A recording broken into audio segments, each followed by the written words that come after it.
Many years ago, I watched a 12-year-old boy shoot a grown man in the head and walk away like nothing happened. It still messes with my sleep. Even now, I see it sometimes when I close my eyes. His name was Jalo. Small, quiet, always barefoot. I met him when I was 17, back when I was deep in the streets of Lagos. My crew wasn't big, but we did enough to keep the cops away and the money moving. We stole bikes, ran errands for real gangsters, sometimes moved stuff, phones, parts, weed. I wasn't proud of it, but I had no mom, no dad. The streets feed you and cut you at the same time. That was life. Then came Jalo.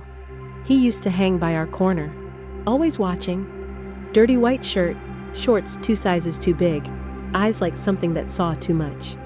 The kind of eyes you don't expect on a child. One day, while we were chilling by the mechanic's shop, Laja, our leader, called him over. "You dey always hover like spirit. You on work or just spy for police?"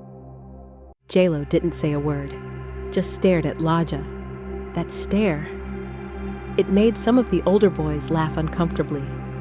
Laja handed him a small black nylon bag. "Take this to number 42 Ojwelegba. Give it to Baba Kazim. Come back with the money." It was a test. That street belonged to the Black Moon Gang. Sending Jalo there was like throwing a goat into lion territory. We figured that'd be the end of the little creep. But 20 minutes later, he walked back.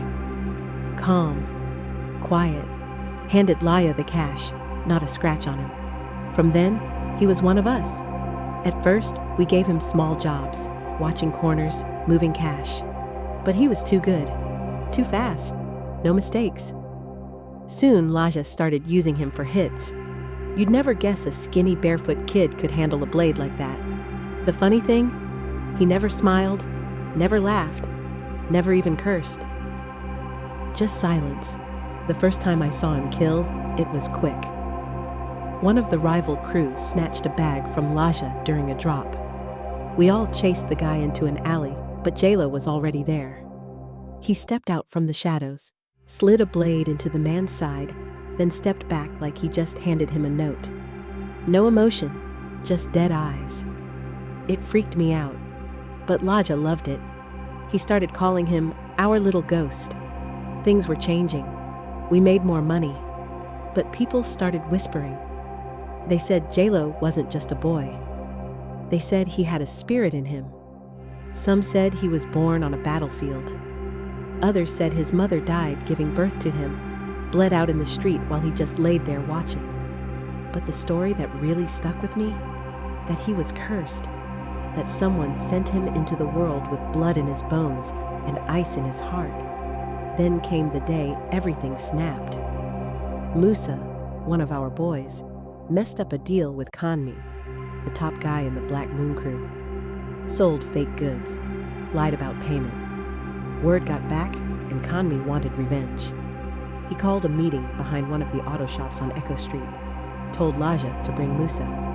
We all went. Me, Laja, 2 other boys, and Jalo. Laja told him to stay back. This one no be for children. But Jalo followed, like always. The sun was low, air thick with heat. Kanmi stood with 5 armed men. He was pacing, shouting, told us Musa had to pay, with his hand or his head. Musa begged. Laja tried to reason. Kanmi pulled out a knife. "Blood must flow," he said, and that's when Jalo stepped forward. He walked past all of us, past Kanmi's boys, just a barefoot child with a rusted shirt and dead eyes. He reached into his waistband, pulled out a small pistol, a tiny thing barely bigger than his hand. Lifted it. Bang! 1 shot, right in the forehead. Kanmi hit the ground so hard his knees bounced. Blood sprayed on the wall behind him. No one moved. Not a word, not a breath. Even Kanmi's men were too shocked to react. Jalo looked at Laya and said, "You said he wanted blood." I gave it. Then he turned and walked away.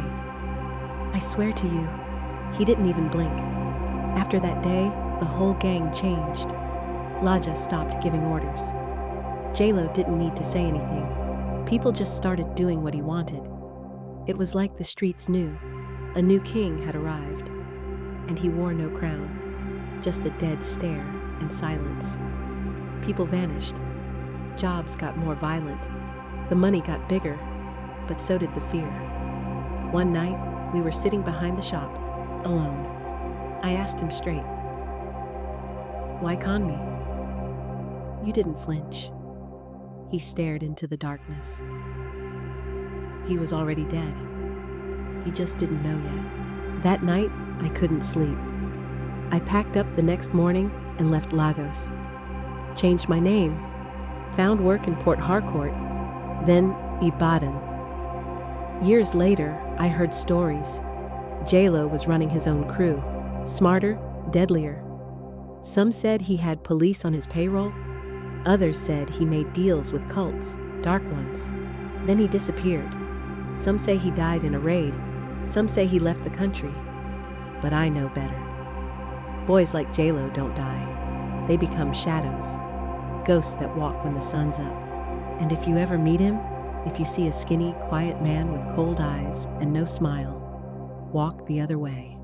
And whatever you do, don't look him in the eyes.